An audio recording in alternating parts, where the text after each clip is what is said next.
আতঙ্কের মধ্যে ছিলাম যে প্রথম দিন দীর্ঘ মাসের পর আজকে বাণিজ্য বিতান শপিং মল এবং দোকানপাটগুলো খোলার পদক্ষেপ নিচ্ছে ব্যবসায়ীরা।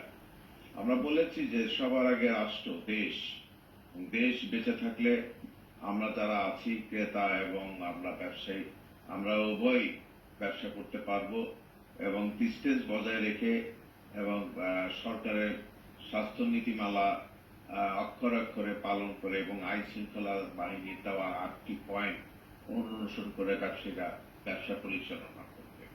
প্রথম দিনে যারা আগে থেকেই প্রস্তুতি নিয়েছিল, টানেল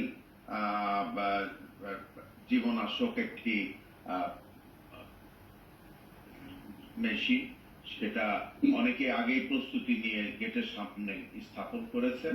তারপরে আনুষঙ্গিক স্বাস্থ্য অধিদপ্তরের নির্দেশমালা যারা পেরেছে ওনারা কিন্তু ভালো অবস্থানে ছিল। আইন শৃঙ্খলা রক্ষাকারী প্রথম দিন গিয়ে তাদেরকে কোনো ধরনের প্রশ্ন করেনি।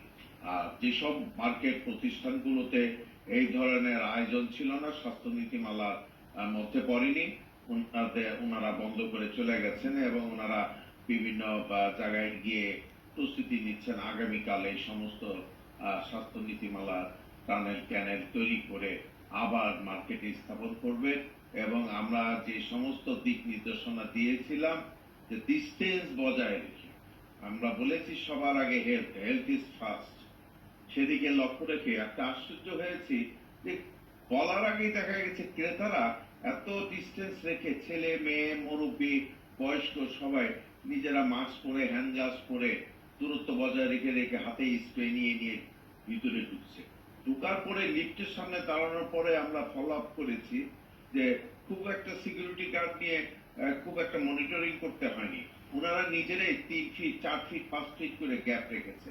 এটা দেখে আমাদের মনে হয়েছে যে দেশের অর্থিক সামাজিক কাঠামোর মধ্যে মানুষের একটা চেতনা বোধ জাগ্রত হয়েছে, এটাকে ধরে রাখতে হবে।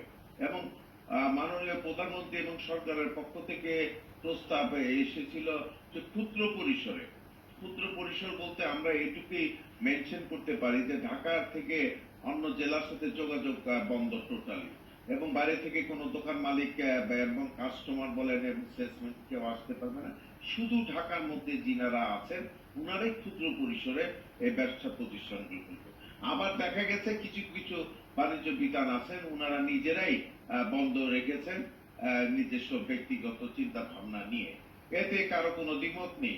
আমরা বলেছি যে যদি ক্ষুধা এবং দারিদ্র্য উন্মোচনের লক্ষ্যে কেউ যদি অনেক কিছু লক্ষ্য করা গেছে যে একদম ঘরের মধ্যে খাওয়া একদম শেষ পর্যায়ে চলে এসছে দীর্ঘ মাস ঘরে থাকার পর, দোকান ভাড়া, ইলেকট্রিক বিল, বিদ্যুৎ বিল, আপনার সাংসারিক খাওয়া দাওয়া বা শিশু বাচ্চা মা বাবা বোনের চিকিৎসার পয়সা, এবং দেখা গেছে বাড়িওয়ালার ভাড়া বারবার চাপ দিচ্ছেন, দোকান ভাড়া নিয়েছেন দোকান মালিক চাপ দিচ্ছেন, বিদ্যুৎ বিল সার্ভিস চার্জের জন্য চাপ দিচ্ছেন, এমনকি যাদের সাথে লেনা দেনা রয়েছে জামা কাপড় ইলেকট্রনিক আনুষঙ্গিক মালামালে ওনারাও একটা চাপ দিবে।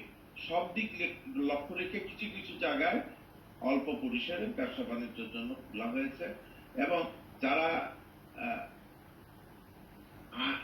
আইন শৃঙ্খলা বাহিনীর দেওয়া যে নীতিমালা এবং স্বাস্থ্য অধিদপ্তরের দেওয়া নীতিমালা পরিপূর্ণতা করে দোকানপাট খুলেছিল, আইন শৃঙ্খলা বাহিনী বলেছেন আপনারা এগুলি পরিপূর্ণতা করে তারপরে এসে মার্কেট খুলেন এবং বাণিজ্য বিকাশ খুলেন। আমরা মনে করছি